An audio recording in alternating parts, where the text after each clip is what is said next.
Hello दोस्तों, उम्मीद आप ठीक होंगे। तो पिछले लेक्चर में हमने वेग व्यंजक के बारे में पढ़ा था, जिसे हम वेग नियम भी कहते हैं। किस अभिक्रिया का वेग नियम कैसे लिखा जाता है, इन सब चीजों के बारे में हमने डिस्कस करा था। साथ में वेग स्थिरांक की बात करी थी, वेग स्थिरांक के मात्रक की बात करी थी। आज हम उनके मात्रक को अप्लाई करेंगे। और आज हम क्या देखने वाले हैं, बहुत इंपॉर्टेंट लेक्चर होने वाला है बेटा ये।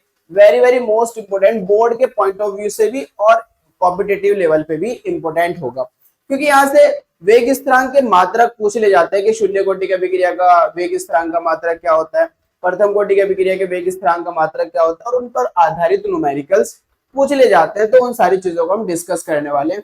फिर भी देख लेते हैं हम क्या क्या पढ़ेंगे आज के लेक्चर में। हम बात करेंगे बेटा अभिक्रिया की कोटि के बारे में, ऑर्डर ऑफ रिएक्शन कि जो अभिक्रिया की कोटि होती है, जो कि मोस्ट इंपोर्टेंट डेफिनेशन है बॉयड के अकॉर्डिंग, तो उसके बारे में बात करेंगे।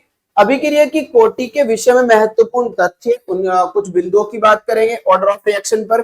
साथ में प्राथमिक अभिक्रिया क्या होती है, जटिल अभिक्रियाएं क्या होती है, इन चीजों के बारे में भी हम डिस्कस करने वाले हैं। अभिक्रिया की कोटि से वेग स्थिरांकों के मात्रक निकालेंगे और इन टॉपिकों पर हम कुछ न्यूमेरिकल्स भी करेंगे। याद रखना बेटा, ये पार्ट फर्स्ट है। पार्ट फर्स्ट में हम कुछ न्यूमेरिकल्स लेंगे, जबकि पार्ट सेकंड के अंदर जो इसका पार्ट सेकंड आएगा उसके अंदर हम टोटल न्यूमेरिकल्स करने वाले हैं, जो बहुत खास होंगे, जो बोर्ड में नीट में इस तरीके से क्वेश्चंस पूछे गए। तो चलिए देखते हैं, स्टार्ट करते हैं बेटा आज का लेक्चर।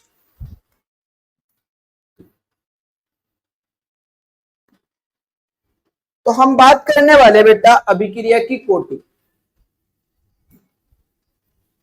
अभिक्रिया की कोटि क्या होती है, आइए इस अभिक्रिया कोटि को सबसे पहले समझ लेते हैं कि अभिक्रिया कोटि क्या होती है। इसकी डेफिनेशंस को आसानी से याद कर सके ताकि आप, तो इसको पहले हम समझते हैं।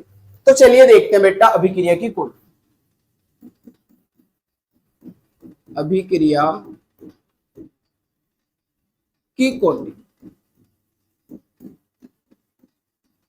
Order of reaction, order of reaction, order of reaction,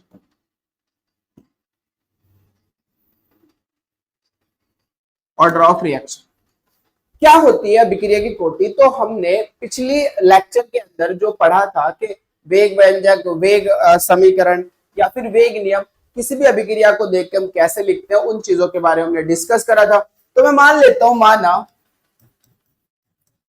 कोई अभिक्रिया इस प्रकार है,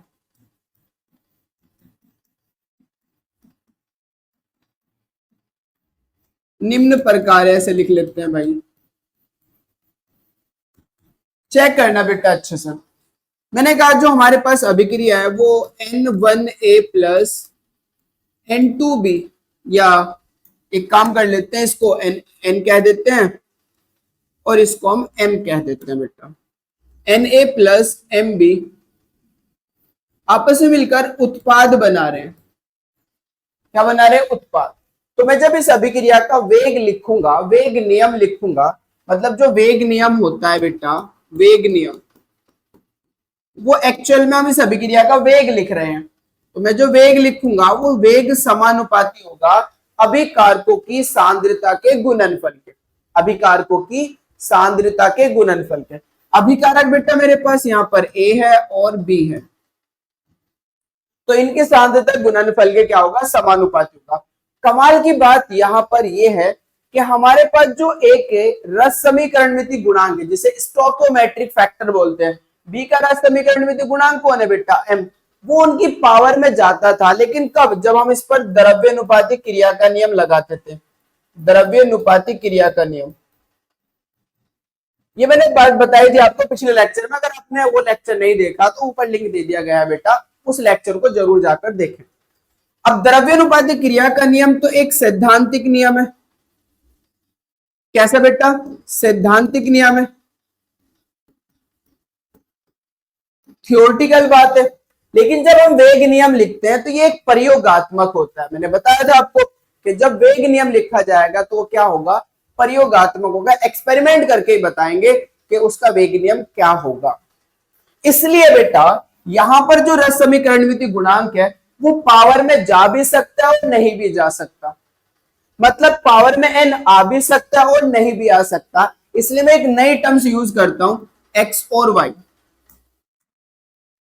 x और y, मैंने कहा a की पावर x और b की पावर y। अब ये जो x है, ध्यान सुनो बेटा, ये x n के बराबर हो भी सकता है और n के बराबर नहीं भी हो सकता, मतलब यहाँ पे n आ भी सकता है और n नहीं भी आ सकता है। ऐसे बेटे ये जो m है वो y के बराबर हो भी सकता है, y के बराबर m हो भी सकता है और y के बराबर m नहीं भी हो सकता, ये जरूरी नहीं है, ये तो हम एक्सपेरिमेंट करके देखेंगे कि यहाँ पर x और y की जगह क्या वैल्यू आ रही है। तो जब भी वेग नियम लिखेंगे वो प्रयोगात्मक ही होगा, हम किसी भी अभिक्रिया को देख के उसका वेग नियम नहीं लिख सकते, ये बात मैंने पहले भी बताई थी और मैं अब भी कह रहा हूं कि किसी भी अभिक्रिया को देख के हम उसका वेग नियम नहीं लिख सकते, एक जनरल रिएक्शन लिखेंगे वेग नियम की कि वेग समानुपाती होगा a की पावर x और b की पावर y। समानुपाती का साइन हटता है बेटा, एक कांस्टेंट आता है k, a की पावर x और b की पावर y।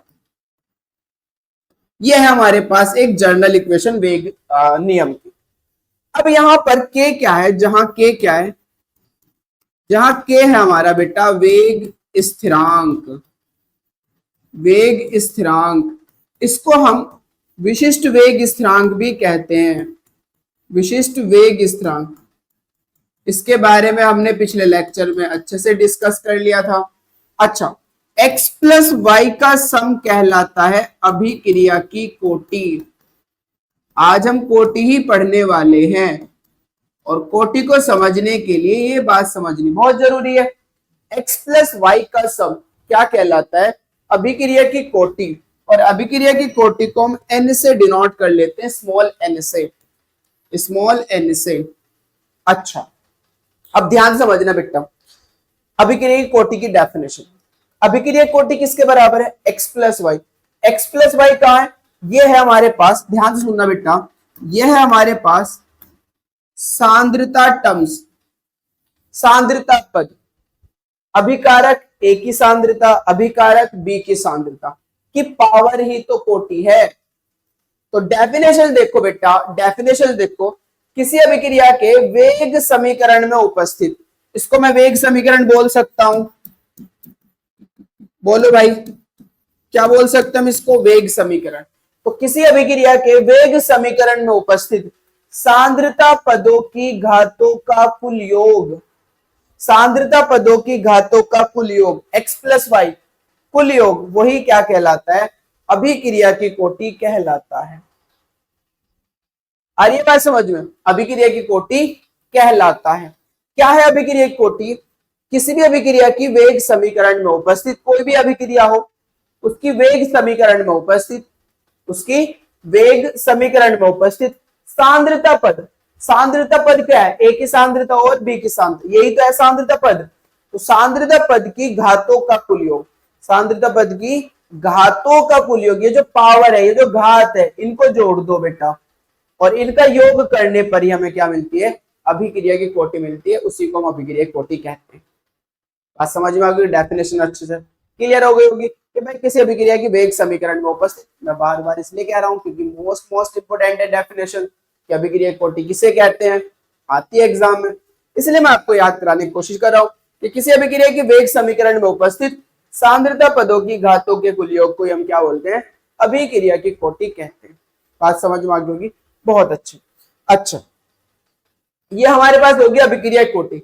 दूसरा हमारे पास ये जो अभिकारक है, ये जो अभिकारक है, अभिकारक A और अभिकारक B, इनकी सांद्रता में जो x और y की टर्म्स आएगी, मान लीजिए x का नंबर 1 आ गया सपोज दैट, और y का नंबर आ गया 2, तो मैं यहां 1 रखूंगा और यहां क्या रखूंगा, 2 रखूंगा बेटा। जब मैं यहां 1 रखूंगा, इसका मतलब जो वेग है वो a के डायरेक्टली प्रोपोर्शनल होगा क्योंकि a की पावर 1 है, और जब यहां पे 2 रखूंगा बेटा तो वेग b की पावर या b के स्क्वायर के समानुपाती होगा। तो मैं दूसरी डेफिनेशन ये भी लिख सकता हूं कि किसी अभिक्रिया के किसी अभिक्रिया में अभिकारकों के अणु, परमाणु या आयनों की वो संख्या जिस पर अभिक्रिया का वेग निर्भर करता हो, किसी अभिकारक, कोई भी अभिकारक हो, उसमें जो अणु हो या परमाणु हो या आयन्स हो, उन आयनों की जो संख्या होगी, उन आयनों का जो नंबर होगा, जिस पर अभिक्रिया का वेग निर्भर करेगा, कैसे डिपेंड कर रहा है, उसको भी हम क्या बोलते हैं, अभिक्रिया की कोटि बोलते हैं। दो डेफिनेशंस, दोनों में से जोन से आपको आसान लगती हो वो डेफिनेशन से याद कर सकते हैं। तो चलिए हम डेफिनेशंस पे चलते हैं। तो ये आपके सामने बेटा पहली डेफिनेशंस, अभिक्रिया की कोटि अभिकारकों के, याद अभी मैंने बताया अभिक्रिया की कोटि अभिकारकों के उन अणुओं, परमाणुओं और आयनों की कुल संख्या के बराबर होती है, आयनों की कुल संख्या के बराबर होती है, जिनकी सांद्रताओं पर अभिक्रिया का वेग निर्भर करता है। जिनकी सांद्रताओं पर क्या बेटा, अभिक्रिया का वेग निर्भर करता है। दोनों डेफिनेशंस में से कोई भी डेफिनेशंस आप लिख सकते हो, दोनों डेफिनेशंस आसान है और आप याद कर सकते हो। दूसरी डेफिनेशंस क्या है बेटा, दूसरी डेफिनेशंस क्या है, किसी अभिक्रिया की, कोई भी अभिक्रिया है, वेग समीकरण में उपस्थित सांद्रता पदों की घातों के कुल योग को, सांद्रता पद की जो घात है उसके कुल योग को अभिक्रिया की कोटि कहते हैं। इसे स्मॉल एन से प्रदर्शित करते हैं। किससे बेटा, स्मॉल एन से प्रदर्शित करते हैं। ध्यान से देखना, अब मैं यहां पर लिख सकता हूं, ध्यान से देखना बेटा, वेग समीकरण या वेग बराबर होगा के ए की पावर एक्स और बी की power y, right. X plus y जिसे मैं एन के बराबर लिख सकता हूं, एक्स प्लस वाई का सम ही हमारा क्या कहलाएगा, अभिक्रिया की कोटि। अभिक्रिया की कोटि, बात समझ में आ गई होगी आपको, ये बात मैं पीछे भी समझा चुका। ये मेरे पास कोई अभिक्रिया है और उसका वेग समीकरण ये है, वेग बराबर के ए की पावर एक्स बी की पावर वाई, तो सांद्रता पदों की जो घात है वही हमारी क्या कहलाती है, अभिक्रिया की कोटि कहलाती है। क्लियर है बात, परफेक्ट समझ वाली। चले बेटा आगे, बहुत बढ़िया। अब बात करते हैं बेटा अभिक्रिया की कोटि के विषय में महत्वपूर्ण तथ्य। पहला पॉइंट देखो, पहला पॉइंट, अभिक्रिया की कोटि एक प्रायोगिक मान है। जो अभिक्रिया की कोटि है वो क्या है बेटा, एक्सपेरिमेंटल है, प्रायोगिक है। यानी कि आप किसी भी अभिक्रिया को देख के उसकी कोटि नहीं बता सकते। हाँ, किसी भी, जैसे किसी भी अभिक्रिया को देख के मैं उसका वेग नियम नहीं लिख सकता, और जब तक वेग नियम नहीं लिखूंगा तब तक कोटि नहीं बता सकता। तो वेग नियम भी प्रयोगात्मक होता है और बेटा हमारे पास अभिक्रिया कोटि भी प्रयोगात्मक होती है। ये बात हमेशा याद रखना, ये पूछी जा चुकी है एग्जाम में कि अभिक्रिया की कोटि होती है प्रायोगिक, सैद्धांतिक या दोनों। तो आपको पता होना चाहिए अभिक्रिया कोटि क्या होती है बेटा, हाँ प्रायोगिक होती है, एक्सपेरिमेंटल होती है। एक्सपेरिमेंट करके बता सकते हैं कि अभिक्रिया की कोटि क्या होगी। ऐसे हम बहुत सारे न्यूमेरिकल्स नेक्स्ट पार्ट में करने वाले, जो पार्ट सेकंड आएगा आपको समझ में आ जाएगी बात अच्छे से बहुत। फिलहाल आप समझो, अभिक्रिया की कोटि एक प्रायोगिक मान है जिसे संतुलित रासायनिक समीकरण में भाग लेने वाले अभिकारकों के रस समीकरण मितीय गुणांक, रस समीकरण मितीय गुणांक क्या होता है बेटा, मान लीजिए ए और बी अभिकारक भाग ले रहा है और उत्पाद बना रहा है। अब ए का रस समीकरण मितीय गुणांक 2 है, बी का रस समीकरण मितीय गुणांक 3 है। तो ये जो नंबर है इसी को बोलते हैं हम रस समीकरण मितीय गुणांक। ए का कितना है 2, बी का कितना है 3, हाँ इसी को बोलते हैं। अच्छा, क्या कह रहा भाई, रस समीकरण मितीय गुणांक से प्राप्त नहीं किया जा सकता। हाँ, पावर में ये जा भी सकता है, नहीं भी जा सकता। यही तो बात कह रहे थे कि जो वेग नियम होता है वो प्रयोगात्मक होता है। मैं 2 लिख भी सकता हूँ पावर में और नहीं भी लिख सकता, वो तो एक्सपेरिमेंट करके पता चलेगा कि ये 2 वैल्यू लिखी जाएगी या कुछ और आएगा, राइट। हाँ, मैं इसका वेग नियम नहीं लिख सकता, मतलब मैं ये नहीं लिख सकता कि वेग बराबर के ए की पावर 2 और बी की पावर 3, ये नहीं लिख सकता भाई। अगर ये लिख दिया तो कोटि 5 हो जाएगी, क्योंकि 2 और 3 5, अभिक्रिया की कोटि कितनी हो जाएगी, 5 हो जाएगी। मैं ये नहीं कह रहा 5 नहीं हो सकती है, लेकिन भाई मैं ये लिख तो नहीं सकता ना। क्यों नहीं लिख सकता, क्योंकि अभिक्रिया कोटि प्रयोगात्मक होती है। मैं एक्सपेरिमेंट करूंगा और तब बताऊंगा कि ए के रेस्पेक्ट में पावर क्या आएगी, बी के रेस्पेक्ट में पावर क्या आएगी, जैसे हम नेक्स्ट पार्ट में इन्हीं न्यूमेरिकल्स के बारे में बात करेंगे। चलिए खैर आगे चलते हैं। दूसरा देखो बेटा, दूसरा अच्छे से देखो, दूसरा क्या कह रहा है, अभिक्रिया की कोटि धनात्मक, अभिक्रिया की कोटि धनात्मक, ऋणात्मक, शून्य एवं भिन्नात्मक हो सकती है। अभिक्रिया की जो कोटि है वो धनात्मक भी हो सकती है, ऋणात्मक भी हो सकती है, शून्य भी हो सकती है, भिन्नात्मक भी हो सकती है। हाँ, कोटि हो सकती है बेटा। अच्छा, अब तीसरी बात देखो, प्राथमिक अभिक्रिया। प्राथमिक अभिक्रियाएं क्या होती है बेटा? प्राथमिक अभिक्रियाएं ऐसी अभिक्रियाएं जो एक पद में पूर्ण हो जाती हो, एक ही पद में पूर्ण हो जाती हो। ध्यान से सुनना बात, ऐसी अभिक्रियाएं जो एक पद में पूर्ण हो जाती हो, ऐसी अभिक्रियाओं को हम बोलते हैं प्राथमिक अभिक्रिया। ऐसी अभिक्रिया क्या बोलते हैं बेटा? प्राथमिक अभिक्रिया। अब एक और बात, प्राथमिक अभिक्रियाओं को देखकर अगर उन्होंने लिख दिया कि ये प्राथमिक अभिक्रिया है, तो प्राथमिक अभिक्रिया को देखकर हम उसका वेग नियम भी लिख सकते हैं और उसकी कोटि भी बता सकते हैं, सिर्फ और सिर्फ किसके लिए? प्राथमिक अभिक्रिया के।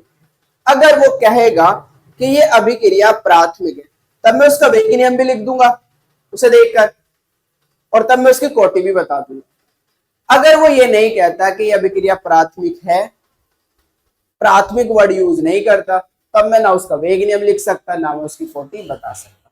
चलिए देखते हैं इस बात को अच्छे से, ध्यान से देखना बेटा।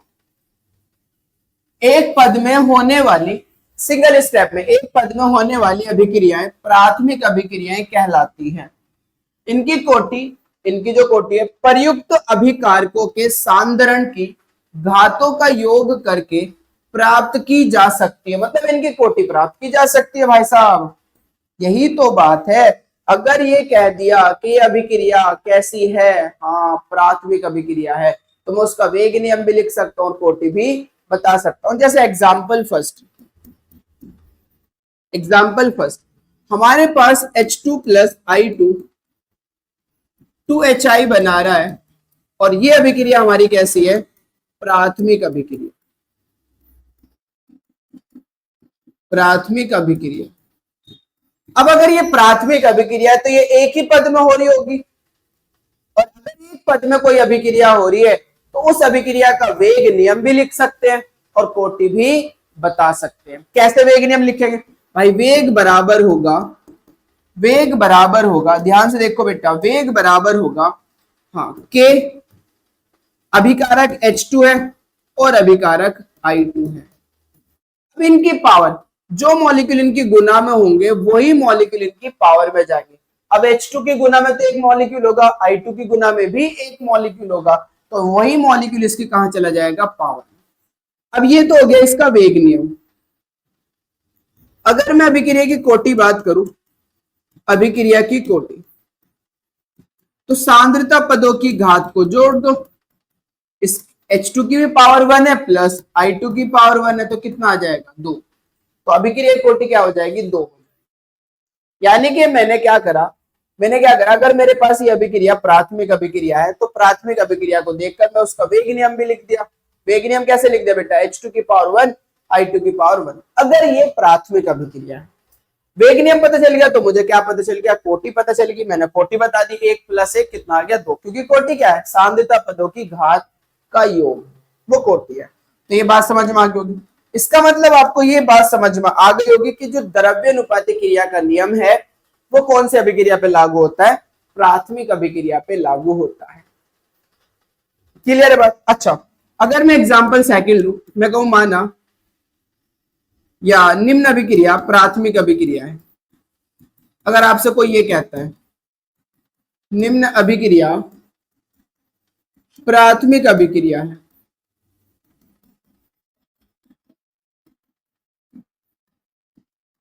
निम्न अभिक्रिया प्राथमिक अभिक्रिया है, वो कहता है भाई 2A से B बन रहा है, तो इस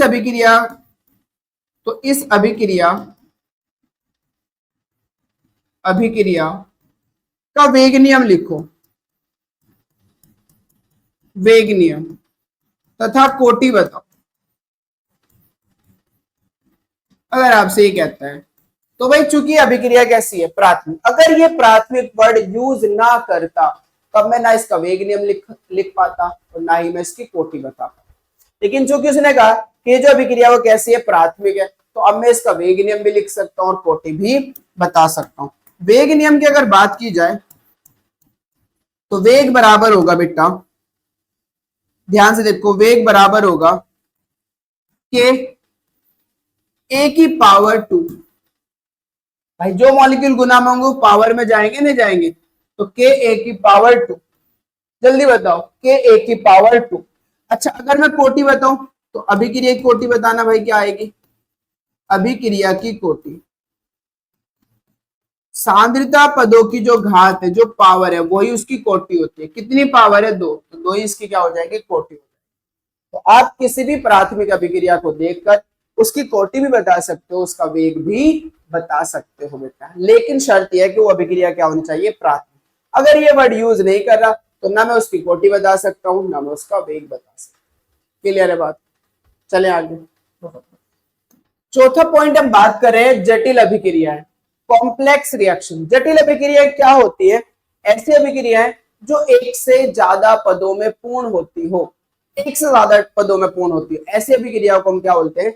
जटिल अभिक्रियाएं बोलते हैं। जटिल अभिक्रिया को देखकर ना उसका वेग बता सकते, ना उसकी कोटि बता सकते। एक और बात बेटा, जटिल अभिक्रिया का हर एक पद प्राथमिक अभिक्रिया होता है। तो अगर मुझे उसकी मैकेनिज्म पता चल गई, उसकी क्रिया विधि पता चल गई, तो फिर मैं क्या बता सकता हूं? उसकी कोटि भी बता सकता हूं।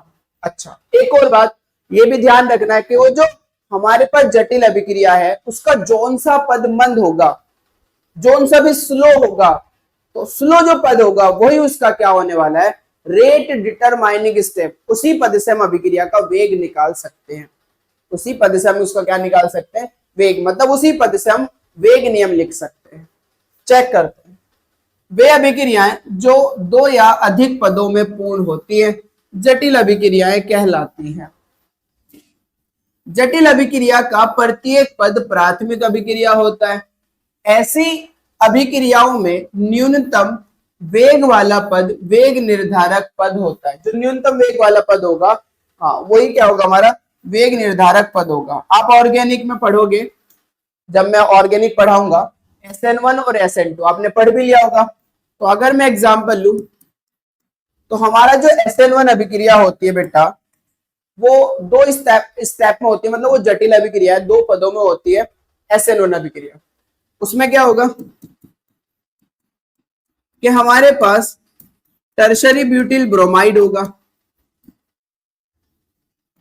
हाइड्रोलिसिस कराएंगे हम, इसका जल अपघटन कराएंगे, Br हट जाएगा और OH लग जाएगा। Br हटेगा और क्या लगेगा बेटा? OH लग जाएगा। यहां से Br हट जाएगा और OH लग जाएगा। Br हटेगा और OH लगेगा। तो ये जो अभिक्रिया है ना, वो 2 पदों में होती है। ये जो अभिक्रिया वो 2 पदों में होती है। पहला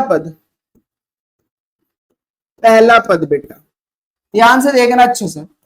पहला पद, पहले पद में हमारा यहां से निकलता है Br। पहले पद में हमारा यहां से क्या निकलता है? Br।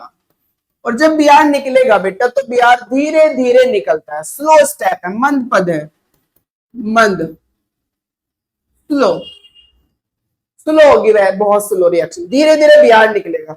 Br निकल गया, मान लो Br निकल गया, तो Br निकलने से बेटा C पे आएगा प्लस और Br पे आएगा माइनस।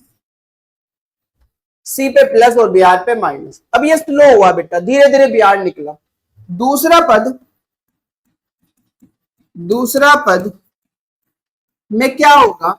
जैसे ही कार्बन पे प्लस आ जाएगा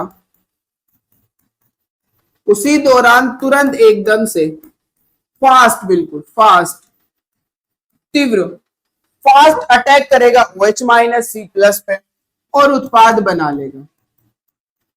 और क्या बना लेगा बेटा? उत्पाद बना लेगा। तो अब मेरे पास ये तो रिएक्शन फास्ट है, तो अभिक्रिया का वेग इस पर तो डिपेंड नहीं करेगा। अभिक्रिया का वेग जो है वो ऊपर वाली स्टेप पे डिपेंड करेगा।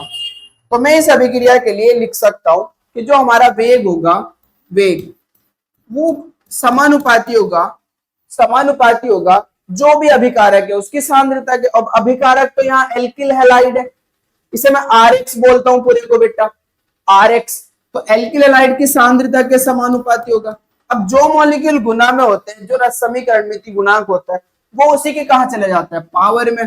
तो अगर मैं बात करूं इस अभिक्रिया की, तो बताओ अभिक्रिया की कोटि क्या होगी? अभिक्रिया की कोटि एक होगी या नहीं होगी, जल्दी बताओ, होगी या नहीं होगी? भाई मॉलिक्यूल तो एक ही गुना में है ना, यहाँ पे चेक करो यार, एक ही है ना गुना में, देख रहे हो या नहीं देख रहे हो अच्छे से? यहाँ पर जो मॉलिक्यूल है वो एक ही है गुना में, यही इसकी पावर में चला जाएगा। और मैंने आपसे कहा प्रत्येक पद इसका प्राथमिक पद है, और प्राथमिक पद को देख के हम उसका वेग नियम लिख सकते हैं, तो हमने वेग नियम भी लिख दिया, और हमने क्या लिख दिया बेटा, उसकी कोटि भी बता। आज समझ में आ गई होगी आपको, बहुत अच्छे से क्लियर हो रहा होगा कॉन्सेप्ट आपको। और अगर कोई भी आपको प्रॉब्लम आ रही है, कोई भी कॉन्सेप्ट समझने में दिक्कत आ रही है, तो आप कमेंट करके बताइए, ताकि आपको बहुत अच्छे से जो आपकी प्रॉब्लम है उसको क्लियर किया जा सके बेटा। चलिए आगे चलते हैं। तो ये हमारा पहला क्वेश्चन है। क्या कहता है क्वेश्चन? उन अभिक्रियाओं की कुल कोटि की गणना कीजिए जिनका वेग व्यंजक दे दिया, और हमें कोटि बतानी है, कुल कोटि, कुल कोटि बतानी है। अब पहला आंसर देखते हैं, आंसर फर्स्ट, आंसर फर्स्ट। उन्होंने बेटा वेग दिया है, वेग बराबर के ए की पावर हाफ, मतलब 1/2, बी की पावर 3/2। अब चूंकि हम जानते हैं वेग नियम, अगर आप वेग नियम देखो तो वेग नियम हमारा होता है वेग बराबर के ए की पावर x और b की पावर y। और मैंने कहा था अभिक्रिया की कोटि क्या होती है, x प्लस वाई का सम। मतलब यहां पे लिख सकता हूं मैं, x प्लस वाई हमारा क्या है, अभिक्रिया की कोटि, अभिक्रिया की कोटि मुझे यही बतानी है। तो ये जो सांद्रता पद है, इनका क्या करना है, योग कर दो, और योग करने से हम क्या बता देंगे, इस अभिक्रिया की कोटि बता देंगे। तो मैं कह सकता हूं अतः अभिक्रिया की कुल कोटि, अभिक्रिया की कुल कोटि बराबर होगा बेटा हाफ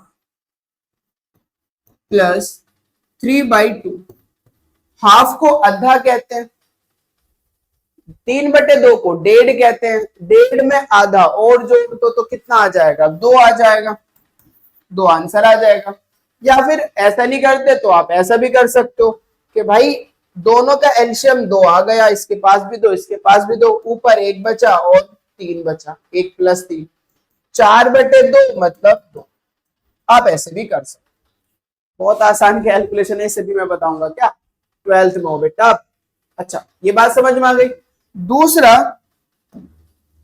दूसरा देखो बेटा बी, अगर बी के आंसर की बात करूं मैं, तो वेग कितना दिया है, वेग बराबर के ए की पावर 3/2 बी की पावर -1, यही दिया है ना बेटा। तो अभिक्रिया की कुल कोटि बता दो, अभिक्रिया की कुल कोटि बता सकते हो या नहीं? बिल्कुल बता सकते हो कि सर सांद्रता पदों की घात को जोड़ दो। ये बेटा हमारे पास 3/2 है और -1 है। 3/2 को हम डेढ़ कहते हैं, डेढ़ में से 1 घटा तो आधा बचेगा, आधा मतलब 1/2, आधा मतलब 1/2 बचेगा नहीं बचेगा, जल्दी बताओ, बिल्कुल बचेगा, है ना। अगर ऐसा नहीं समझ में आ रहा तो ऐसा कर सकते हो कि यहाँ अगर मैं 3/2 है, 1/1 लिख सकता हूँ, 2 एलसीएम 2 आ गया बेटा हमारा। अच्छा यहाँ 3 -1, नो नो सॉरी, हमने एलसीएम गलत लिया,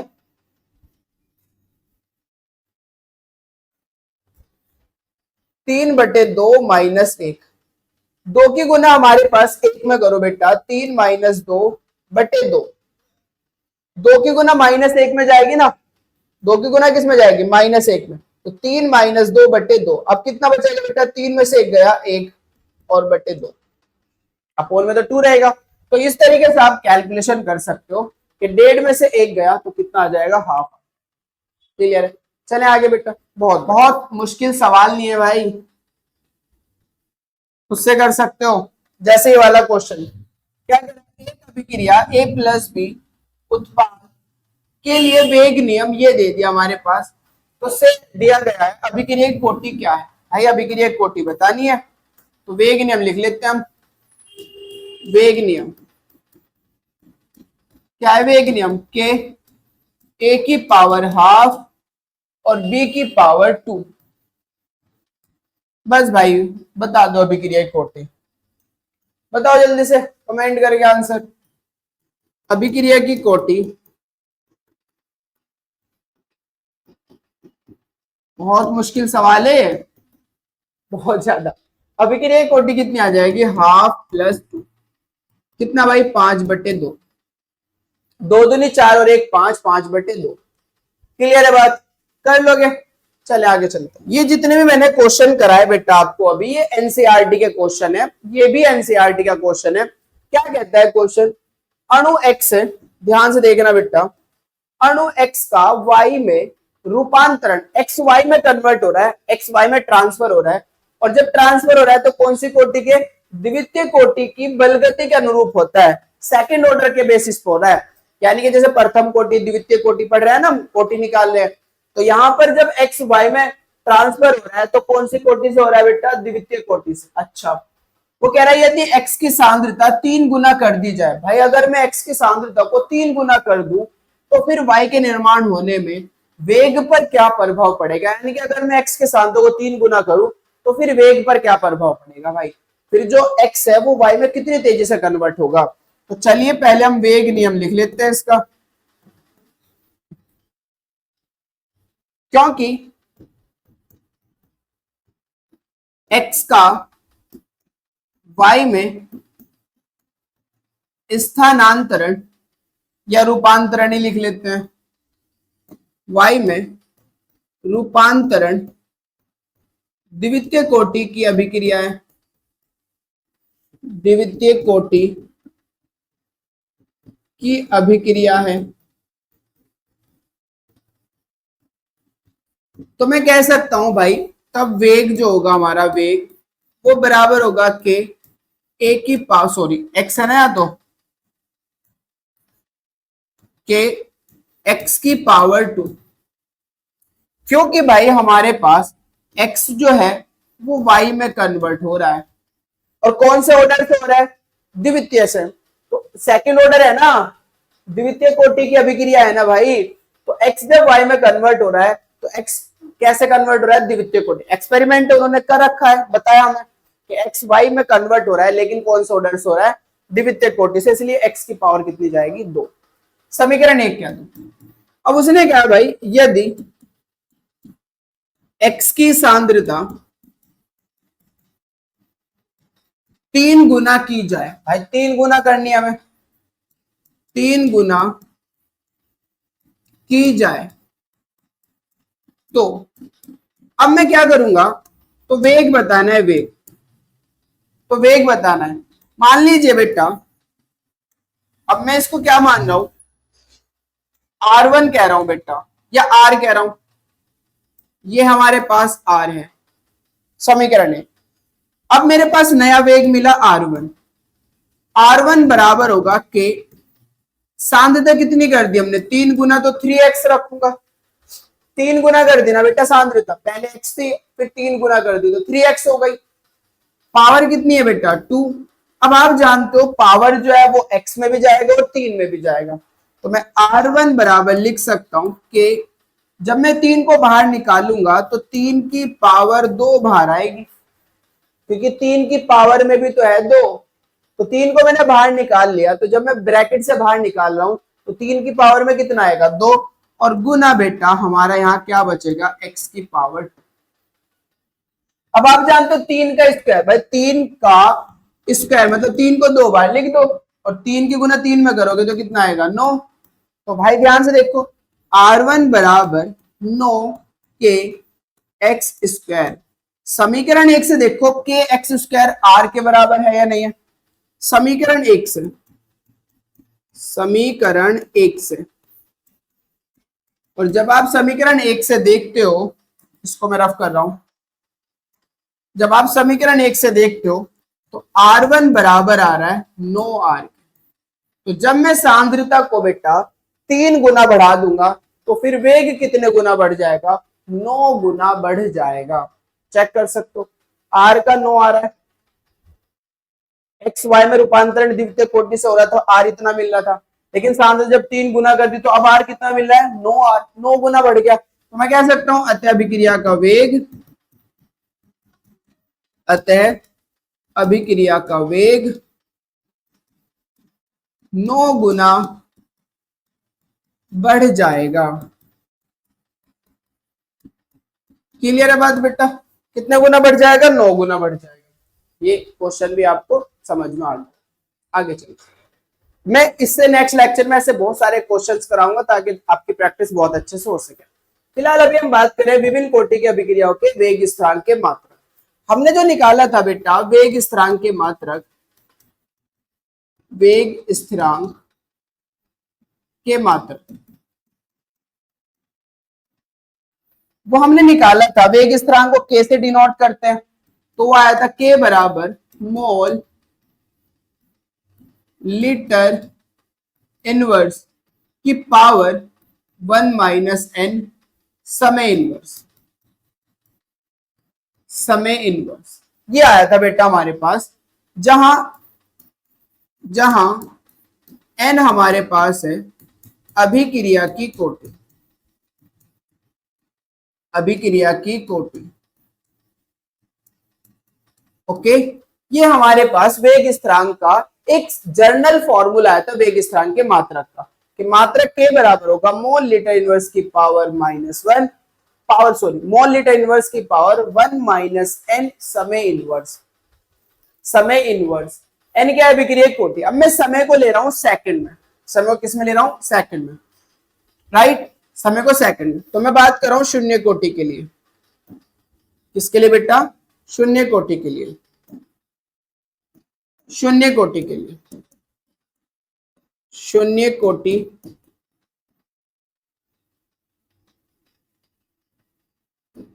की अभिक्रिया के वेग स्थिरांक का मात्रक।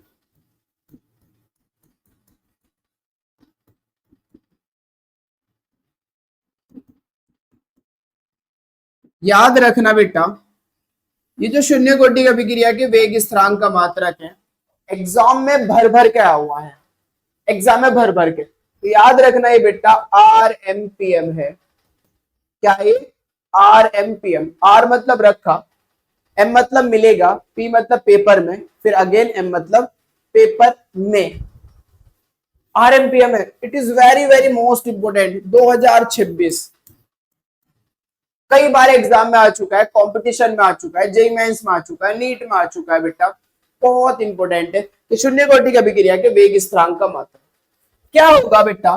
क्योंकि अभिक्रिया कोटि शून्य है तो n बराबर 0 होगा। कोटि शून्य है ना, अभिक्रिया कोटि n, n क्या है? शून्य। अब मैं यहां पर वेग स्थिरांक का मात्रक रखूंगा तो मोल लीटर इनवर्स की पावर 1 माइनस एन। एन कितना है बेटा? 0। समय को मैं सेकंड में ले रहा हूं, सेकंड इनवर्स, सेकंड इनवर्स। तो अब 1 माइनस 0 1 बचेगा, और किसी की पावर 1 हो, 1 से तो कोई फर्क नहीं पड़ेगा। तो फिर क्या निकल कर आएगा बेटा? मोल लीटर इनवर्स, आगे कौन बचा हमारा? Second inverse. बहुत ज्यादा इंपॉर्टेंट है। शून्य कोटि की अभिक्रिया के वेग स्थिरांक का मात्रक मोल लीटर इनवर्स सेकंड इनवर्स। मैं आगे इंग्लिश में भी लिख देता हूं बेटा, मोल litre inverse second inverse, mole litre inverse second inverse. It is very very most most important, भूलना नहीं इसे बिल्कुल भी। अब मैं बात कर रहा हूं प्रथम कोटि की अभिक्रिया के लिए। प्रथम कोटि की अभिक्रिया के वेग स्थिरांक का मात्रक, स्थिरांक का मात्रक ध्यान से देखना भाई, अगर प्रथम कोटि है, अगर प्रथम कोटि है तो n बराबर कितना होगा 1। कोटि तो एक है ना प्रथम, n बराबर, तब k बराबर क्या होगा बेटा, मोल लीटर इनवर्स की पावर 1 माइनस 1, n तो 1 है और आगे आया हमारा सेकेंड इनवर्स। अब आप जानते हो 1 माइनस 1 मतलब 0, तो k बराबर मोल लीटर इनवर्स की पावर 1 माइनस 1 मतलब 0, 0 सेकेंड इनवर्स। अब किसी की भी पावर 0 कर दो आप, उसका मान 1 होता है। मान लीजिए 100 की पावर 0 बराबर 1 के, 10 की पावर 0 बराबर 1 के, 5 की पावर 0 बराबर 1 के, तो किसी की भी पावर 0 कर दो उसका मान 1 हो जाता है। अब इसकी पावर 0 कर दी तो इसका मान भी कितना हो गया 1, 1 की सेकंड में गुना करेंगे तो सेकंड ही आ जाएगा, तो k बराबर आ जाएगा बेटा हमारा सेकंड इनवर्स, और इंग्लिश में भी अगर मैं लिखूं तो सेकंड इनवर्स। अब ये जरूरी नहीं कि सेकंड में हो सकता है घंटे में हो सकता है भाई घंटा हो तो घंटा इनवर्स होगा जिसे हम h इनवर्स बोलेंगे, हावर इनवर्स, या फिर मिनट तो मिनट इनवर्स, या फिर वर्ष इनवर्स। इस तरीके से समय समय होना चाहिए भाई, समय होना चाहिए, समय इनवर्स निकल कर आएगा ना। अब समय को किस तरीके से आप मेजर कर, वो आप पे डिपेंड करेगा। आप टाइम को घंटे में मेजर करो, मिनटों में मेजर करो, सेकंड में मेजर कर रहे हो, वर्ष में मेजर कर रहे हो, वो आप पे डिपेंड। बस आपको पता होना चाहिए कि प्रथम कोटि की अभिक्रिया के वेग स्थिरांक का मात्रक सेकंड इनवर्स, घंटा इनवर्स जिसे हावर इनवर्स कहेंगे, एच इनवर्स, मिनट इनवर्स ये आ सकता है, या फिर वर्ष इनवर्स। क्लियर है बात। अब बात करते हैं बेटा द्वितीय कोटि के लिए। द्वितीय कोटि के लिए हम वेग स्थिरांक के मात्रक की बात कर रहे हैं, तो बस मैं इतना ही लिख देता हूं। अब अगर द्वितीय कोटि की अभिक्रिया है तो n का मान 2 होगा, n का मान कितना होगा 2। तब मैं बोल सकता हूं k बराबर मोल लीटर इनवर्स की पावर 1 माइनस 2 सेकेंड इनवर्स। अब जानते हो कोटि हमारे पास 2 है ना, तो इसलिए 2 रख दिया इनकी जगह मैंने। 2 में से 1 गया, 1 बचेगा, वो भी कैसा बचेगा बेटा माइनस। तो मोल लीटर इनवर्स की पावर -1, 1 में से -2 गए तो -1 बचेगा बेटा second inverse.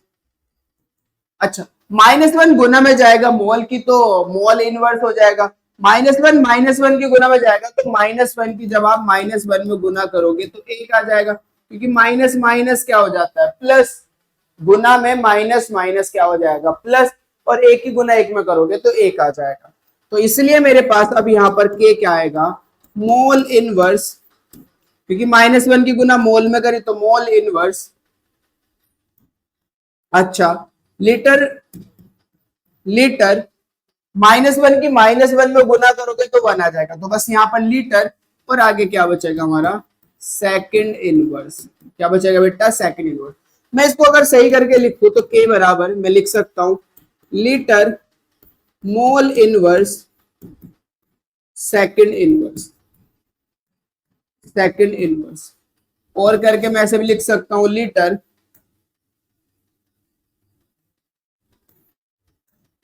Litre mole inverse second inverse.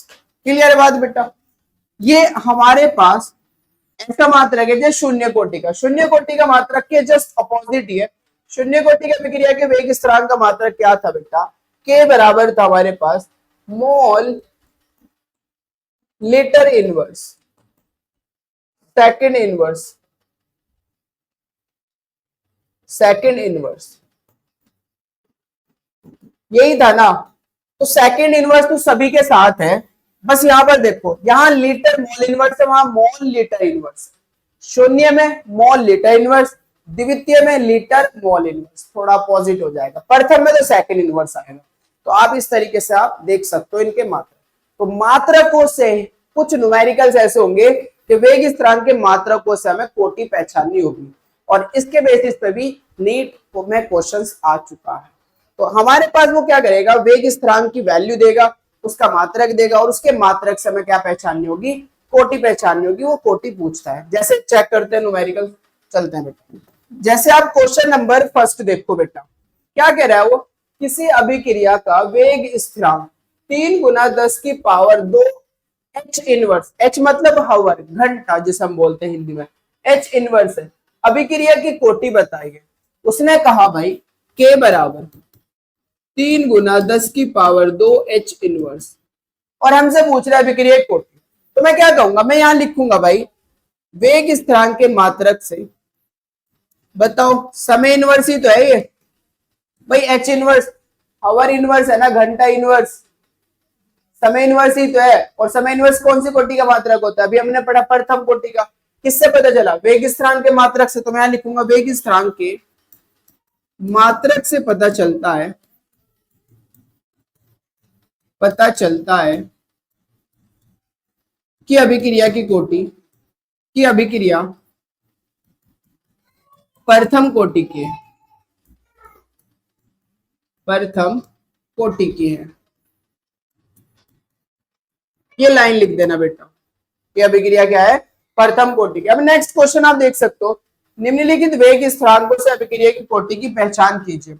आप मुझे बताओ, ये मेरे पास k बराबर 2.3 into 10⁻⁻5 litre mole inverse second inverse. अब अगर इसकी बात करूं litre mole inverse second inverse, तो अभी मैंने आपको बताया द्वितीय कोटि की अभिक्रिया होगी, द्वितीय कोटि की। लाइन ये लिख देना भाई, वेग स्थिरांक के मात्रक से पता चलता है कि अभिक्रिया द्वितीय कोटि की है। अगर मैं इसकी बात करूं तो सेकंड इनवर्स है, बस सेकंड इनवर्स समय, समय बता रहा है सिर्फ, यहाँ घंटा इनवर्स और यहाँ समय इनवर्स। तो जुगा तो लिखना है, वेग स्थिरांक के मात्रक से पता चलता है कि अभिक्रिया प्रथम कोटि की है। मतलब यहाँ हमारी कौन सी कोटि आ जाएगी बेटा, प्रथम कोटि। देख तो ही बता पा रहे हो, नहीं बता पा रहे। तो बहुत जगह हमें वेग स्थिरांक के मात्रक से ही ये ध्यान रखना पड़ेगा कि कोटि कौन सी है। क्लियर है बेटा, आगे चले। बहुत क्वेश्चन नंबर 3 देखो बेटा, क्या कह रहा है, शून्य कोटि की अभिक्रिया के लिए वेग तथा वेग स्थिरांक के मात्रक लिखो। ये क्वेश्चन भी कई बार एग्जाम में आ चुका है कि शून्य कोटि की अभिक्रिया का हमें वेग बताना है और वेग स्थिरांक का मात्रक बताना है। तो चेक कर लेते हैं हम शून्य कोटि की अभिक्रिया का, ध्यान से देखना बेटा। अगर मैं बात करूं शून्य कोटि की अभिक्रिया के लिए, अगर मैं बात करूं वेग की, तो वेग का मात्रक होता है, वेग का मात्रक वो होता है मोल लीटर इनवर्स सेकंड इनवर्स, मोल लीटर इनवर्स सेकंड इनवर्स। याद रखना वेग का मात्रक तो यही रहेगा, चाहे प्रथम कोटि को, चाहे द्वितीय कोटि को, चाहे तृतीय कोटि को। वेग का मात्रक चेंज नहीं होता, वेग स्थिरांक का मात्रक चेंज होगा, ये बात ध्यान रखना। तो वेग का मात्रक क्या होता है, मोल लीटर इनवर्स सेकंड इनवर्स। वेग स्थिरांक का मात्रक, वेग स्थिरांक का मात्रक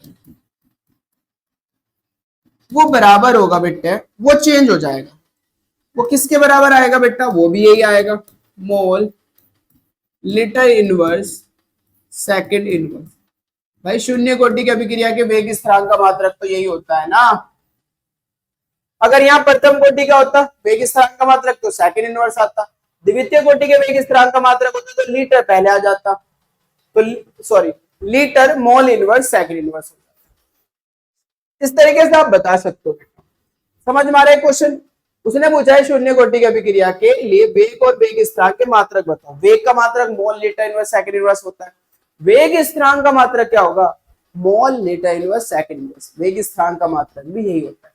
और इस तरीके से भी कई बार क्वेश्चन पूछा जा चुका है कि वो कौन सी कोटि की अभिक्रिया है जिसके लिए अभिक्रिया का वेग और वेग स्थिरांक के मात्रक समान होते हैं। वेग और वेग स्थिरांक के मात्रक समान होते हैं, वो कौन सी कोटि की अभिक्रिया है, तो आपको बताना चाहिए वो शून्य कोटि की अभिक्रिया है।